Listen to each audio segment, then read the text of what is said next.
السلام علیکم خواتین حضرت، میں ڈاکٹر عقیل جاوید آپ کی خدمت میں حاضر ہوں۔ آج کا جو پروگرام ہے ایک اخلاقی، قانونی اور طبعی لحاظ سے جو برائی ہے اس پہ بات کریں گے، چغلی اور غیبت، جیسا کہ آپ نے میرا تھمبنیل دیکھا ہوا ہے۔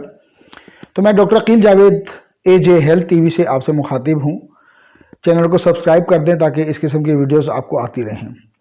تو میڈیکلی تو اس پہ بات کریں گے کہ چغلی اور غیبت کرنے والے شخص کی صحت پر کتنا برا اثر پڑتا ہے اور اس کی ہومیوپیتھک میڈیسن کیا ہے، یعنی کہ وہ اگر میڈیسن ہم ان کو دے دیں تو اس شخص کی یا اس فرد کی یہ بری عادت چھوٹ سکتی ہے۔ اور ظاہر ہے جو متاثر ہونے والا شخص ہے، جو برے اثرات طبعی طور پر، نفسیاتی طور پر اس کے ذہن پہ مرتب ہوتے ہیں، تو اس کے لیے ہم ہومیوپیتھی میں اس کو کیسے مینج کرتے ہیں۔ تو ہومیوپیتھی آپ کو پتہ ہے کہ مائنڈ سائنسز کے ساتھ کھیلتی ہے۔ یہ ایک آرٹ تو ہے ہی ہے لیکن ایک سائنس بھی ہے، اور کس طرح اس کے برے اثرات کو ریموو کرتی ہے، انشاءاللہ جیسے ہی یہ ویڈیو آگے چلتی ہے آپ کو تمام چیزیں بتائیں گے۔ Coming back to the point, غیبت اور چغلی ایک اخلاقی برائی تو ہے ہی ہے۔ اخلاقی طور پہ ہمیں بیک بائٹنگ نہیں کرنی چاہیے، اور جو انسان موجود نہیں ہے اس کے خلاف سازش نہیں کرنی چاہیے، اس کی غیبت نہیں کرنی چاہیے، تاکہ ہم اس اخلاقی برائی سے بچ سکیں اور معاشرے کو بچا سکیں۔ مذہبی بینگ اے مسلم ہمارا ایمان ہے کہ چغلی اور غیبت بہت بری چیز ہے۔ تو سورہ الحجرات آیت نمبر 12 میں ہے کہ چغلی لگانے والے شخص کی مثال ایسے ہی ہے کہ جیسے وہ اپنے بھائی کا گوشت کھاتا ہے۔ حضور صلی اللہ علیہ وسلم فرماتے ہیں کہ جو چغلی یا غیبت ہے یہ زنا سے بھی بڑھ کر جرم ہے، اور اس کی معافی وہی شخص کرے گا، یعنی کہ حقوق العباد میں بھی یہ چیز آتی ہے کہ اس کی معافی وہی شخص کرے گا جو جس پہ اس کا اثر ہوا ہو، یعنی کہ خدا نخواستہ اگر میں نے کسی کی غیبت یا چغلی لگائی ہے تو مجھے معاف کرنے والا رائٹ جو ہے وہ اس انسان کے پاس ہے جس کے کریکٹر کو میں نے متاثر کرنے کی کوشش کی ہے، یا جس کے خلاف میں نے سازش کی ہے۔ تو یہ ایک مطلب اسلامک پوائنٹ آف ویو سے ہمیں اپنے مذہب کو بھی بچانا ہے، اپنے ایمان کو بھی بچانا ہے، اور جو چیز کو منع کر دیا گیا قرآن اور سنت دونوں سے ثابت ہے تو اس سے ہمیں باز رہنا ہے۔ اچھا، اس کے بہت سارے نقصانات ہیں۔ وہ کیسے کیسے نقصانات ہو سکتے ہیں؟ پہلے تو معاشرتی برائیاں، رشتے متاثر ہوتے ہیں۔ آپ نے سنا ہوگا کہ رشتہ میں جی پھوپھی نے یہ کہہ دیا، پھوپھا نے یہ کہہ دیا، آنٹی نے یہ کہہ دیا، فلاں بندے نے یہ کہہ دی۔ عام حالات میں ہمارے گھروں میں یہ ڈسکشن چلتی ہیں، بلکہ پھوپھیاں بیچاری تو مشہور ہیں کہ شادی بیاہ اور اس میں ضرور کوئی نہ کوئی سلسلہ ان کا نیگیٹیوٹی کی طرف جاتا ہے۔ تو یہ معاشرتی برائیوں کو جنم دیتی ہیں، رشتوں کو ختم کرنے کی کوشش ہوتی ہے، ایک دوسرے کے ساتھ بغض ڈیولپ ہوتا ہے، دشمنیاں ڈیولپ ہوتی ہیں، اور ظاہر ہے اس کے نیگیٹو امپیکٹ بھی پڑتے ہیں، اور ذہنی پریشر میں بندہ آتا ہے، دباؤ کا شکار ہوتا ہے۔ تو یہ تو اس کی معاشرتی برائیاں ہوگی۔ اب آتے ہیں نفسیاتی پریشرز۔ نفسیاتی پریشرز جیسے میں نے اوپر بھی کہا کہ بے چینی بڑھتی ہے، ڈپریشن بڑھتا ہے، اینگزائٹی بڑھتی ہے، احساس کمتری میں بندہ چلا جاتا ہے، منفی سوچ ڈیولپ ہوتی ہے، حسد ڈیولپ ہوتا ہے۔ تو آپ کو پتہ ہے یہ ساری نیگیٹو فورسز اکٹھی ہو کے آپ کو بیمار کر دیتی ہیں، یا اس شخص کو بیمار کر دیتی ہیں جس کا حق متاثر ہوا، یا جس کے خلاف آپ نے سازش کی، یا میں نے سازش کی، یا وہ جو شخص یہ چیزیں کر رہا ہے اس پہ بھی اس کے نیگیٹو اثرات پڑتے ہیں، کیونکہ ہر وہ سوچنا، منفی سوچ، نیگیٹیوٹی بیماری ہے کیا؟ سورا۔ ہومیوپیتھی میں ایک فلسفی ہے کہ سورا اگر نہ ہوتا تو دنیا میں کوئی بیماری نہ ہوتی، یعنی کہ نیگیٹو تھنکنگ از کالڈ سورا۔ تو اگر سورا موجود ہے تو انسان بیمار ہوتا ہے، اگر نہ ہوتا تو انسان کبھی بھی دنیا میں بیمار ہی نہ ہوتا۔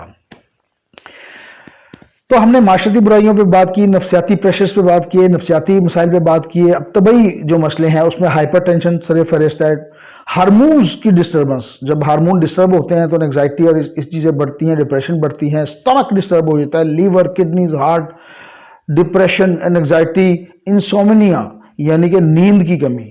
اگر آپ کی نیند کی کمی پوری نہیں ہو رہی تو آپ کبھی بھی ٹھیک نہیں ہو سکتے۔ ایک صحت مند انسان کو 6 سے 8 گھنٹے کی کم از کم بھرپور نیند لینی چاہیے۔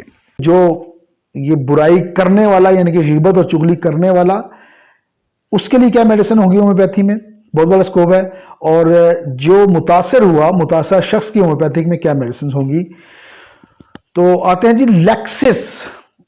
پہلے بات کریں گے کہ جو چغلی کرتا ہے یا اس کو اس غیبت میں انوالو ہے اس کی میڈیسنز کیا ہوں گی. یہ میڈیسن آپ دیں گے تو انشاءاللہ وہ ٹھیک ہو جائے گا, وہ چغلی اور غیبت سے باز آ جائے گا. لیکسس سانپ سے بنتی ہیں, سانپ کے زہر سے بننے والی میڈیسن ہے. اسی طرح اس میں حسد, بغض, منفی سوچ اور سانپ والی پراپرٹیز پائی جاتی ہیں کہ وہ ڈنک مارنے سے باز نہیں آتا. تو پھوپھی کی طرف آ جاتا ہوں. اگر پھوپھیاں سن رہی تو معذرت کے ساتھ ایک مذاق کر رہا ہوں میں. میرے آڈینس میں ماشاءاللہ پشتوں کی بہت بڑی آڈینس انوالو ہے, تو ان کو میں اپنے چینل میں پخیر راغلے ستڑے مشے کہتا ہوں.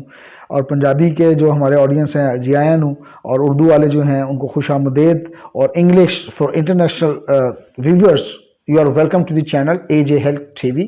Please subscribe my channel. تو حسد, بغض اور اناد جس میں پایا جائے اس کو لیکسس کی 1-2 ڈوزز دیں ہائی ڈوز میں.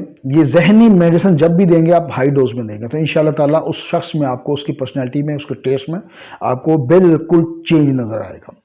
ہائیوسائمس ایک اچھی میڈیسن ہے. ہائیوسائمس کا جو پیشنٹ ہوگا وہ باتونی ہوگا, وہ اس کے علاوہ بے شرم ہوگا.